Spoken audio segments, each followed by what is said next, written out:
Pinsan Kalyada. Hello mga kalingap, isang magandang umaga po sa inyong lahat. At yan, kung bago pa lang po kayo sa aking YouTube channel, ako po si Pinsan Kalyada. Paki-like and share po nitong video ito para mapalawak pa po natin ang pagtulong po sa mga taong nangangailangan. At huwag niyo pong kalimutan na pindutin po notification bell para lagi po yung updated po sa aking mga bagong uploads. At please po, don't skip ads kasi malaking bagay po yan sa pantulong po natin sa mga taong nangangailangan. So ngayon mga kalingap, ay nandito tayo kay Marlon para abutan po siya ng pang ano niya po, pang allowance niya dito. At alam po natin na si Marlon ay solo na lang po sa buhay. So yan, abutan po natin na mula po kay Tita Erlinda. So tara mga kalingap, punta na po natin. Yan mga kalingap, dito po kami mag-uusap ni Magandang tanghali po. okay, ni Marlon. Kamusta na Marlon? Ayos man po. Nakakaraos po sa araw-araw. Tapos, ayun po. Doli po ako. Nakasali po ako sa doli. Wow, very good. Nagduduli ka pala. Oo. Tapos pagkatapos po magdoli nag-ano po kami kila Kuya Luis po. Nagbubuhat po ng mga bato po. Tapos, yung buhangin po nilipat po dun sa likod. Bakit nagagawa ba ng bahay? Opo. Tapos ay ano po kasi yung sa harap po nila nakaharang po yung mga batong na stock po, yung mga sobra po na gagamitin. Tapos nalipat po namin sa likod. Tama yun, para may i-income ka kumbaga. Para may pera-pera ka. So ayun, kumusta ka man sa bahay mo? Ayos man po. Minsan po pag ano po ano lang po ako natulog diyan. Madalas po dun kila Jud po, Bilyales po. Yung wala tutulog? Opo. Ano pa ako dun. Doon ka nagtatambay? Opo. Maraming naghihingi sa akin ng cellphone number, ng Facebook mo, hindi ko man binibigay kasi siyempre for privacy mo. At yan. Bakit doon ka natutulog?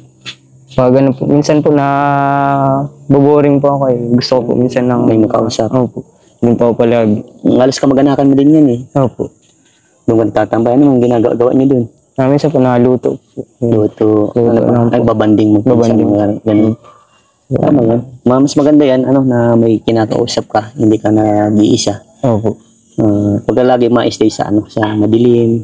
Dapat lagi ka may kausap para hindi ka ma-stress, ma-depress. Yun nga po. Yun ang kailangan mo. So ano man mga pinagkukwentuhan ninyo about saan? Picture. Minsan po sa kung paano magkakapera po. Yung income. Opo. Diskarte din po. Kaya din po ako nasama. Ano man mga tinuturo sa yung kasi may parang kasing edad mo yun. Po ako, ahead po ako ng isang taon. Ahead ka. Kaya kumbaga nagdidiskarte paano kumita ng pera. Unang-una kasi pag nagdidiskarte sa pera, kahit anong trabaho, dapat hindi ka mapili. Kahit anong pwede mong pasukan mo para kumita ka ng pera, para may pantustos. Gaya ng sinasabi ko sa iyo. Sa akin, mahirap makakuha tayo ng sponsor. Bihira lang kasi ang sponsor din lifetime. Kaya sinasabi ko sa iyo na kapag mayroong sponsor, ingatan mo. Yung magpapahalagan mo yung mga binibigay nila sa iyo. Nagmamasid lang naman yan. Nanonood yan. Tinitingnan ka lang kung paano mo i-handle yung pera na binibigay sa iyo. Anong kita? Saan ba ginagamit mga pera na tatanggap mo? Yan sa grocery po. Tapos Grocery, mga gamit. Tapos yung sinisave ko po. Sinisave mo. Para mayroon kang someday may pagkuhanan ka ba ng pera. Kung baka may mga dudukot ka, tama yun, nagsisave. Malapit na pati ang eskwela. Malapit ang eskwela. Kamusta naman? Nakapagtanong ka ba na ganun? Hindi na po pwede doon sa kaya baka hindi na daw pwede talaga. Sana daw Mabini talaga po ang bagsak. Opo. Sa Mabini, ano yun? Private yun? Private nga po. Dating doon ka ba sa Mabini? Opo. So, nagtanong ka kung magkano ang tuition, mga ganun. Ay, di pa naman po. Sa tingin ko lang po talaga mga dati lang po talaga pag-edo. Dati lang din ang tuition. Opo. Mga kung kano yung sabi mo dati? 2 po ata, 2 Ang?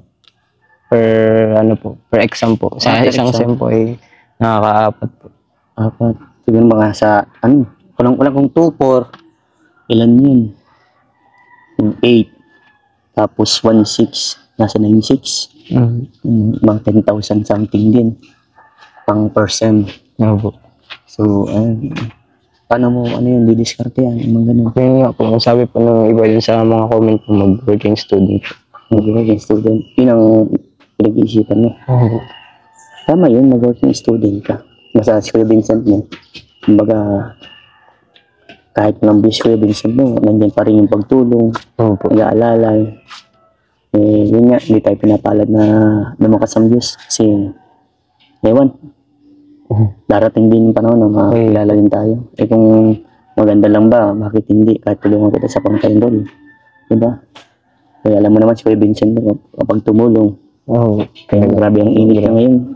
Medyo iba pa yung pakiramdam ko, pero mas pinili ko pang tumulong pa rin. After nga nito, magpapahinga muna akong vlog. Siguro bukas na. Grabe ang panahon kasi ulan, init. So, wala kang ibang pinagkakabalan dito. Wala mo po. Minsan po, din lang din po sa bilaran. Yan po, na-spatter ako. Spatter para kumita ng pera. Diskarte lang. Pero lagi mong tatandaan na ito payo ko sa iyo. Okay yan mga ganyan diskarte. Ang pagtatambay, depende sa sitwasyon. Yan po. Kasi yung iba kasi pag nagtambay, tambay talaga. Doon na napapabisyo. Like sigarilyo, inom. Doon na napapapunta ang mga kabataan na ganyan ang iniisip. Natatambay lang. Doon na kasi ng mga taong aningligan. Kikayating kang magsigarilyo ka, mag-inom ka. Pero kung maaari, huwag mong gawin. Kasi siyempre may future ka, may pinapangarap ka na gusto mong tuparin. Lalo na gusto mo maging teacher, di ba? Yung bagay dapat ang iisipin mo. Bago ka pumasok sa ganung mga sitwasyon, isipin mo muna yung mga yung like may future ka. Siyempre pinangako mo yun sa magulang mo, di ba? Kaya yun, mga payo ko yun sa iyo. Sana maunawaan mo. Dahil hindi to para sa akin, para sa iyo yan. Kasi lahat yan, naranasan ko na. Wala naman kasing perfectong tao. Lahat ng pinagkakamali. Kaya yan, kumbaga, dinadaanan. Kaya, siyempre, kami mga may edad sa iyo, nakakapag-advise. Advice po. Yun ang dapat mong tandaan. Kaya nga po din po ako nagansama kala Jed po. Si Jed, may may utak yun, matalino yun. Good influence po sila. Influence siya. Tama yun. Yun ang anahan mo. Ang samahan mo mga good influence. Yung mga kaibigan na dadaling ka pataas, hindi yung dadaling ka pababa. Kasi may mga kaibigan, gaya yung sabi ko, di ba, dati, mga kaibigan na dadaling ka sa pababa. Kasi ang alam lang nila, inom, puro kasiyahan lang. Tapos pag nandiyan na yung parang problema, wala na. Kaya sabi ko sa iyo, hayaan mo muna yung mga kasiyahan na yan, basta pag nakagraduate ka, andun yung sinasabing kasiyahan kasi magagawa mo na lahat. Pag nakagraduate ka, nagkaroon ka ng trabaho. Hindi ka dati nakakapaglayas, makakapaglayas ka na kasi may budget ka na, may pera ka na. Kumbaga, hindi mo naiisipin yung bagay na iniisip mo ngayon kasi ngayon, iniisip mo kung paano ka kumita ng pera. Pero kapag nagkaroon ka ng trabaho at nagkaroon ka ng maayos na sweldo, mga ganun, magagawa mo na yung gusto mo. Kahit saan na po magsiring. Kahit saan na magpunta. So, diskarte lang. Pinakadabi sa isang tao, diskarte. Nakatyaga din. Tyaga. Pag sumikapan mo lahat ng bagay. So, nakapagkain ka na ba? Hindi pa nga po, din po ako mahaluto ka legend po. Ano ka mahaluto ka legend? Buti naabutan kita. Sino ang kasama din nila, Jed? Si kuya niya po. At si, nasa Basod po sila mama niya po. Okay. Kumbaga kayo lang magkakasama. Magpiprinsan. Tama, banis yan. Basta laging tatandaan. Mag-iingat palagi. Kasi mahirap na. Meron, ilan taon ka na? 20 po. 20. Mahalos mga kasing edadan mo na stroke. Di ba? Hindi nakakapaniwala, Oo nga po. Pero, totoo yun nangyari. Isa sa tinutulungan ko, na stroke. Pero di man totally, yung parang nanigas talaga siya. Parang stroke nga. Tapos, buti nadala sa ospital, Nagapan po. Tuog na daw kasi. Yung parang matigas na. Pero, boy man siya. Hindi man siya yung totally na, Ikaw po, Kuya Vincent, kamusta man po ang araw mo? Yung mga binablog niyo po. Ganun po. As of now, medyo nakakalungkot. Totally nakakalungkot. Kasi, siyempre, talagang yung tumutulong ka na alam mong grabe yung pagtulong mo pero hindi pa rin sapat kumbaga. Parang kumbaga hindi pa rin sapat sa mata ng ibang tao. Yung ginagawa mo sakripisyo pero siguro challenge ko sa buhay, challenge ito sa aking sarili na walang malampasan. Basta yung inano ko naman sa sa pagbablog ko ang pinukus ko yun sa sarili ko na ano, na habang may nanonood, tuloy lang. Tuloy lang po. At yun nga, mas pinili kong tumulong kasi yung may matatanggap ako. Kumbaga, mas Masarap po Mm. na Mas masarap sa pakiramdam yung tumutulong ka nang wala kang hinihinging kapalit. Opo.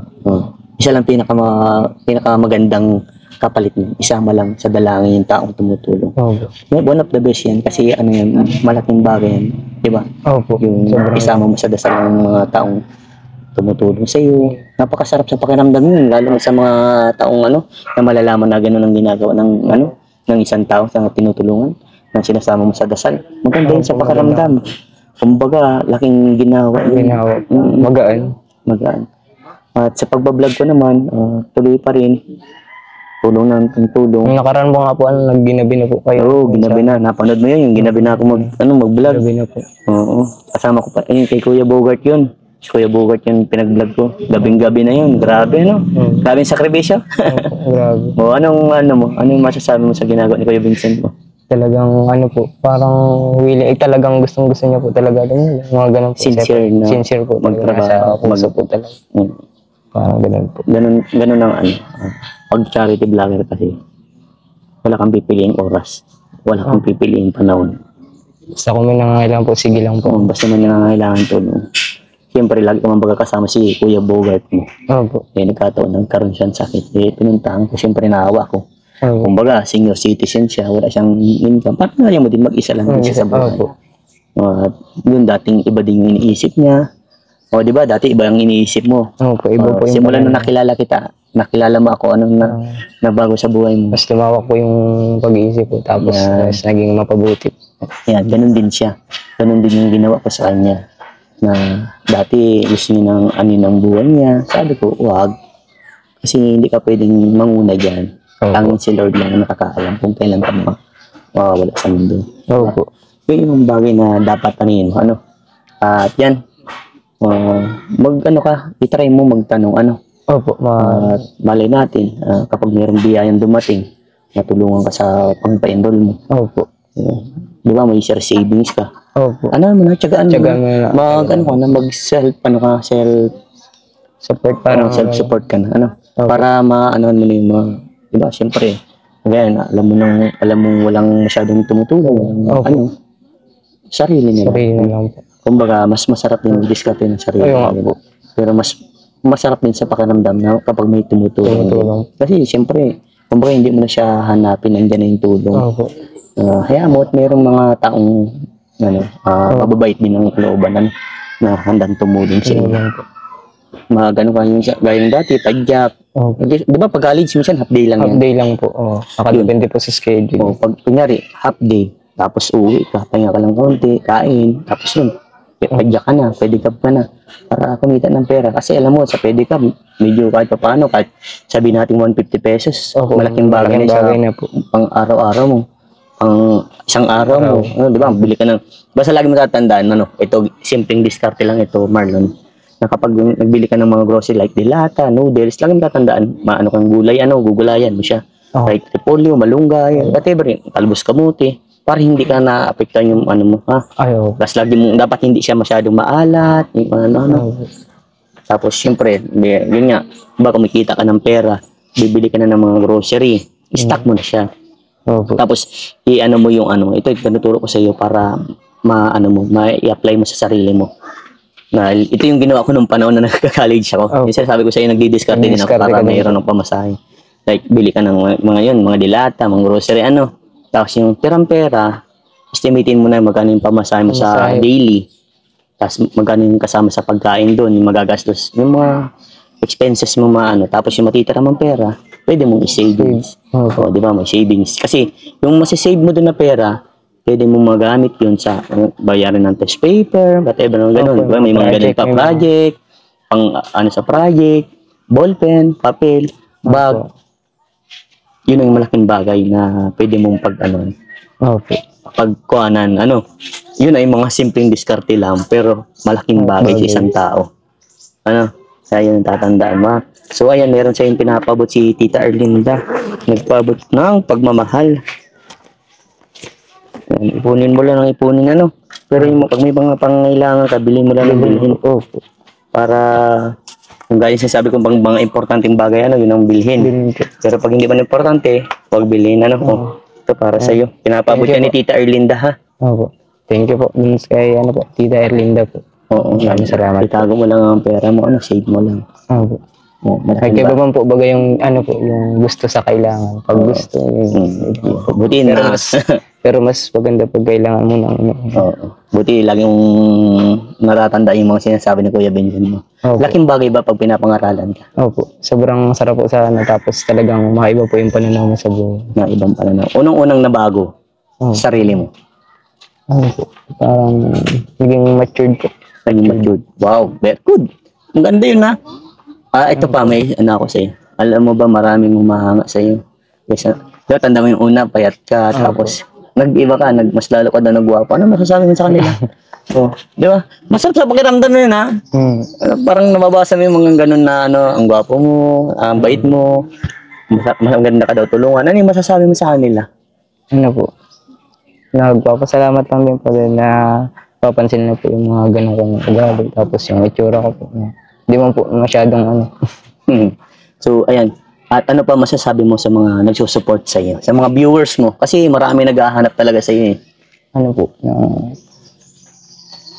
unang-una po, ano din po, manalig din po sila sa Panginoon. Kung may problema po sila, yun, ano lang po nila sa taas at tutulungan din sila. Sa mga viewers po, nagsasabi po na ano, tuloy lang po kayo sa ano, hamon ng buhay. Wala naman pong pagsubok na di kakayanin. Tapos yun po, maraming salamat po pala kasi Kuya Vincent. Kasi po kahit masamang pakiramdam mo, ay tumulong ka pa din po. Binigay niyo pa din po yung pinapabot ni Tita Erlinda po. Yun po. Thank you po. Ayan, sige, at ako'y aalis na para makapagpahinga at medyo nag-iiba talaga ang pakiramdam ka, ano? Ano po. God bless sa'yo, Marlon. Mag-ingat palagi, ano? Kasi mo yung, ano, kasi alam ko, enrollan na. Po, malapit na po. Malapit na. July po ata. July ang enrollan. Kaya mag-asikaso, ano?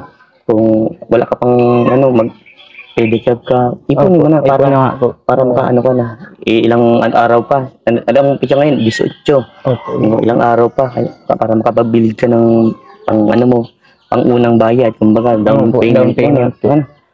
Sige, mag-ingat palagi, ano, Marlon? Bye-bye na. Thank you po. Bye-bye po.